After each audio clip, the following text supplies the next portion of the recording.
Bill लेकर के आ रही है। भारतीय जनता पार्टी का इतिहास जिस तरह के फैसले लिए अगर हम देखें, उससे कहीं न कहीं जो परिणाम भारतीय जनता पार्टी चाहती थी वो नहीं आए। भारतीय जनता पार्टी का हर फैसला वोट के लिए, अपने लोगों को खुश करने के लिए। ये वक्फ बिल के खिलाफ समाजवादी पार्टी है, पहले भी थी, आगे भी रहेगी। जिस तरह के संशोधन भारतीय जनता पार्टी कर रही है, वो पूरा कंट्रोल अपने पास चाहते हैं। जो एडमिनिस्ट्रेटिव पावर है वो पूरा का पूरा अपने पास रखना चाहते हैं। इस देश ने वो समय भी देखा है कि जिस समय एडमिनिस्ट्रेटिव गलत फैसले की वजह से भारत की जो संस्कृति रही, भाईचारा रहा, उसके खिलाफ खाई पैदा की है। और अगर हम इनका जो फैसले लिए अगर पलट करके देखें, एंग्लो इंडियन बिल जिसमें कि सदस्य एक बनता था, चुन करके आता, वो अपॉइंट होता था, वो बिल ले लिया वापस, वो आरक्षण छीन लिया। आरक्षण एंग्लो इंडियन का छीना, नोटबंदी से रुपया छीना, लेकिन भ्रष्टाचार बढ़ गया, रुपए आज भी निकल रहे हैं। जीएसटी कानून लाए, उधर व्यापारियों का सब कुछ छीन गया।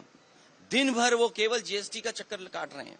तो जीएसटी हो, नोटबंदी हो या अन्य फैसले हों, ये छीनने का काम करते हैं, लोगों का कुछ न कुछ छीनने का काम करते हैं।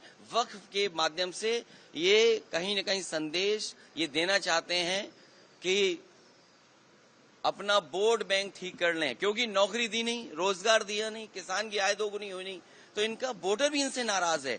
देखिए, जिस वोटर को ये तुष्टीकरण कहते थे, हम लोग तुष्टीकरण कर रहे हैं, क्या ये तुष्टीकरण नहीं दे रहे हैं? कर रहे हैं, किट बांट करके। अभी ईद पर जो किट दी है, क्या ये तुष्टीकरण में नहीं आएगा? क्योंकि इनको पता है इनका वोट खिसक गया है।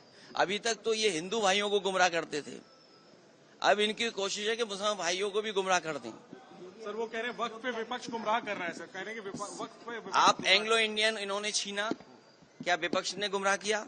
आपने आरक्षण छीना, जो यहाँ पर लोकसभा में चुन करके आते थे, असेंबली में अपॉइंट होते थे, तो वो छीना आपने।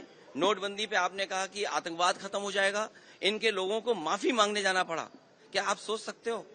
फौज के गलत फैसले की वजह से, हालांकि नई बात बनती ये कहने की है, लेकिन फिर भी कह रहे हैं, एक घटना ऐसी हुई जिसमें इनको माफी मांगनी पड़ी है फौज के बड़े अधिकारी को जाकर के, जो गलत एनकाउंटर हुआ था। तो इन्हीं की वजह से आतंकवाद बढ़ रहा है। नोटबंदी फैसला लिया, क्या भ्रष्टाचार नहीं बढ़ा? एक व्यापारी उत्तर प्रदेश में, जिसके इत्र व्यापारी था, कारोबारी, 250 करोड़ रुपए निकला था नोटबंदी के बाद, और ये कहा गया समाजवादी पार्टी का है। जब इनकी बदनामी हुई, इनका फैसला गलत हुआ, इन्होंने अपनी बदनामी छिपाने के लिए समाजवादी पार्टी के जो पूर्व एमएलसी उसके घर पे छापा मारा। तो जीएसटी सरलीकरण कह रहे थे, इसी लोकसभा में आजादी की तरह जश्न मना था जीएसटी का। जीएसटी से क्या व्यापारी संतुष्ट है? जीएसटी से करप्शन बढ़ा, महंगाई बढ़ी और व्यापारी के सामने संकट पैदा हो गया।